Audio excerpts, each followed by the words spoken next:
안녕하세요. 감창규 박사가 쓴 인체파동원리 원리편 137쪽 강의를 하도록 하겠습니다.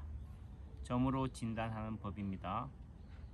점, 사진 4-1은 왼 발바닥에서 간에 대응하는 대응 자리에 생긴 파동 자리에 생긴 점이다. 사진 4-1, 그 발바닥이죠. 이 발바닥은 왼쪽 발바닥이니까 요 갈라지는 부위가 명치라고 한다면은 그 오른쪽 아래쪽에 해당이 되니까 여기는 간이구나. 간에 대응하는 자리에 생긴 점을 보고 제일 통증 자리인 간이 약하다는 것을, 간에 문제가 생길 수 있다는 것을 진단하는 방식입니다.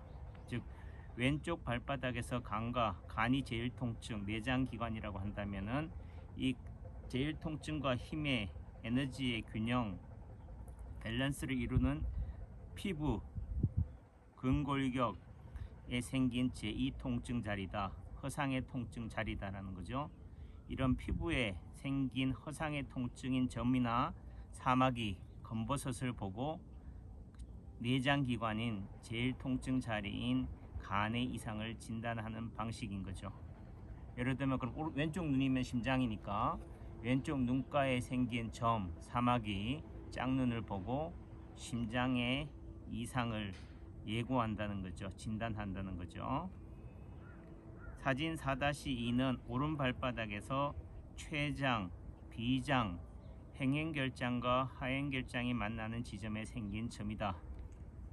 138쪽 사진 4-2, 그 발바닥에 요 비장에 해당이 되는 점 보이죠? 비장은 여기를 말하는 거예요. 왼쪽 갈비뼈가 튀어나와 있는 그 부위 안쪽에 행행결장과 하행결장, 행행은 옆으로, 하행결장은 아래쪽으로, 직장이나 직장으로 가는 그 라인에 만나는 경계 부위가 비장이고 췌장이다. 그럼 비장이나 췌장의 기능 이상을 예고한다는 거죠.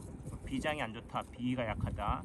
췌장이 안 좋다, 당뇨라든가 명치, 소화기 계통이 안 좋겠구나, 위장 장애가 있을 수 있겠구나를 미루어 짐작할 수 있다는 거죠. 여기서 점이냐, 검버섯이냐, 검은 점이냐, 빨간 점이냐, 티눈이냐, 사마귀냐, 이런 것은 중요하지 않다. 모두 뭐로 보면 돼요? 점으로 보면 된다.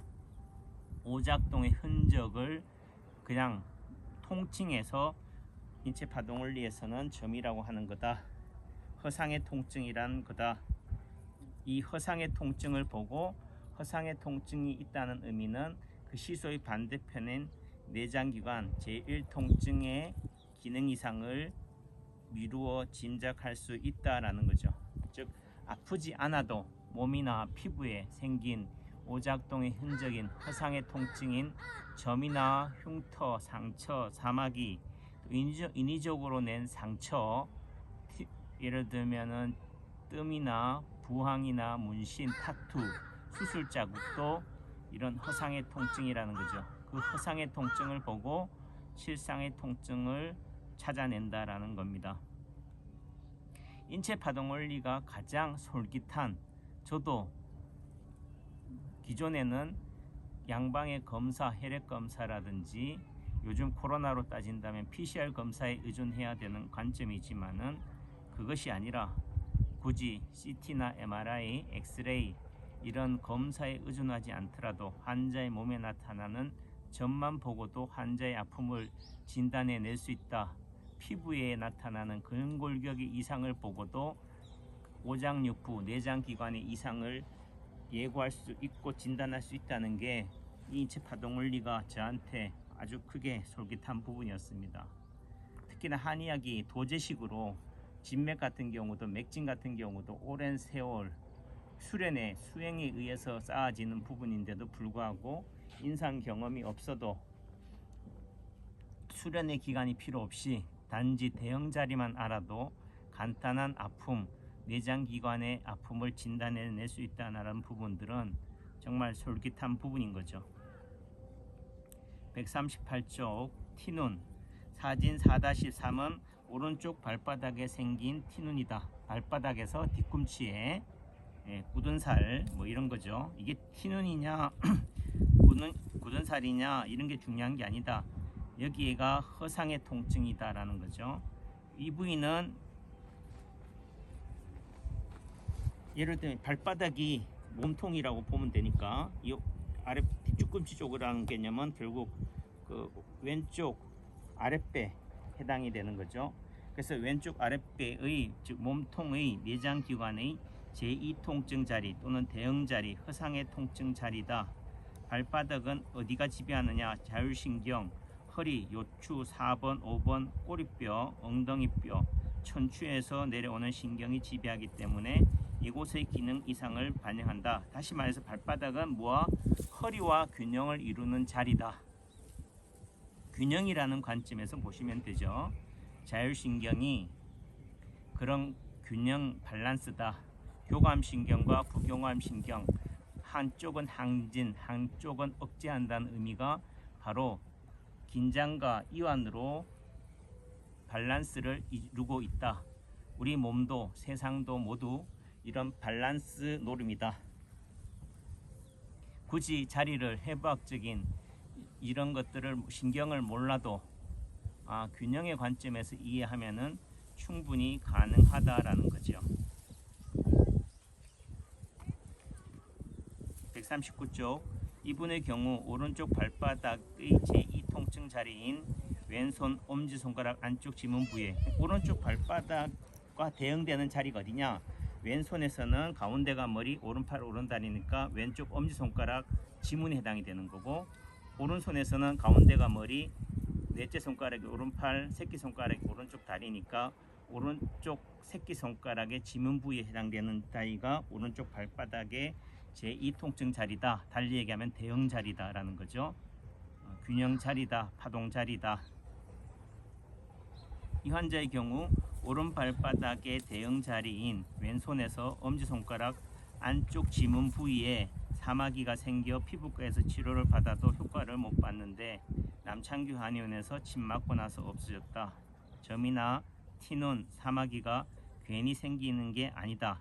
힘, 에너지의 균형, 밸런스를 맞추기 위해 생긴다. 한쪽이 튀어나오면은 반대편, 시소의 반대편은 내려가서 균형을 지그재그식의 어긋난 균형, 불균형을 통해서 균형을 맞춘다는 거죠. 다시 말해서 비대칭도 대칭이다. 불균형도 균형의 다른 이름이다. 다만 그것이 뭐요? 틀어진 균형이다. 제대로 된 균형이 아니다라는 거죠. 현재 인류가 모두 미병인 상태다. 이런 어긋난 균형을 통해서 균형을 이루고 있기 때문에 정상인 것인 양 착각하고 살아간다. 비정상인데도 불구하고 정상인 줄 착각하기 때문에 오작동 덩어리라고 말하는 겁니다. 또 달리 얘기하면은 외부의 충격이나 내부의 충격에 대해서 내 몸이 뭐하다? 막혀 있다. 닫혀 있는 존재이기 때문에 그 통증을 어떻게 내 몸에서 고스란히 받아내고 있다는 거죠. 물구가 트인 웅덩이라면 어떻게 빠져나가는데 지금 이 제주 ES 리조트가 요 산 오름을 따라서 이렇게 우주선처럼 비행선처럼 이렇게 폭 감싸고 있어요. 지금 굴착기로 어디서 공사를 하고 있는데 저기 가서는 저쪽 건물 뒤쪽에서 공사하는 것 같고요. 여기 오니까 이쪽 건물 뒤에서 공사하는 것 같아요.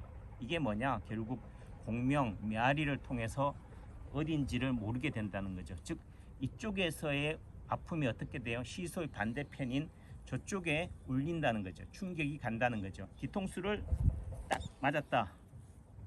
뒤통수에 충격이 갔다. 뇌진탕을 입었다. 그 충격의 파당은 어디로 간다고요? 앞골로 간다. 그래서 실제 부딪힌 것은 맞은 것은 뒤쪽인데 뇌출혈은 어디에 생깁니까? 외상성 뇌출혈 같은 경우는 그 두개골의 반대편에 생기자는 거죠. 즉 원인에 해당되는 자리에 아픔이 오는 것이 아니라 균형의 자리, 시소의 반대편에 아픔이 생긴다는 거죠. 따라서 그 치료는 아픈 부위를 치료하는 것이 아니라 그 원인, 시소의 반대편에 해당되는 파동 자리, 대응 자리를 봐야 된다는 거죠. 이쪽이 문제라면은 저쪽을 봐야 된다. 결국 점이나 티눈, 사마귀를 없애려면 단지 그걸 외과적으로 외과에서 수술로 제거하는 게 중요한 게 아니다. 그것도 효과가 있겠지만은 근본적인 관점에서 원인 치료, 여러분들이 말하는 원인 진단의 관점에서는 그 점이나 티눈, 사마귀와 힘의 균형, 에너지의 균형을 이루는 것이 어딘지를 한 번쯤은 생각해라. 그곳을 찾아내서 치료해야 된다. 또 다르게 얘기하면은 내 몸이 아픈 이유가 무엇을 돕고자 함인가, 어떤 이유로 생겼는가, 또 다른 큰 아픔을 미리 사전에 예방하기 위한 노란 경보등이다. 경고등의 의미는 조심하라는 거잖아요. 그런 관점에서 우리 몸에 나타나는 점, 흉터, 상처, 사마귀에 기겁하거나 절망하거나 좌절하지 말고 조심하자, 예방하자. 어떻게 예방해요? 무조건 병원에 가야 돼요가 아닌 거죠. 여러분들의 몸에 나타나는 이상 신호에 대해서 여러분들이 예지적으로 인체 파동 원리의 관점에서 생각하면 충분히 예방이 가능하고 관리가 가능하다. 경청해 주셔서 감사합니다. 그동안 계속 자연을 상대로 했는데요. 한번 제 얼굴을 보여드렸습니다. 감사합니다.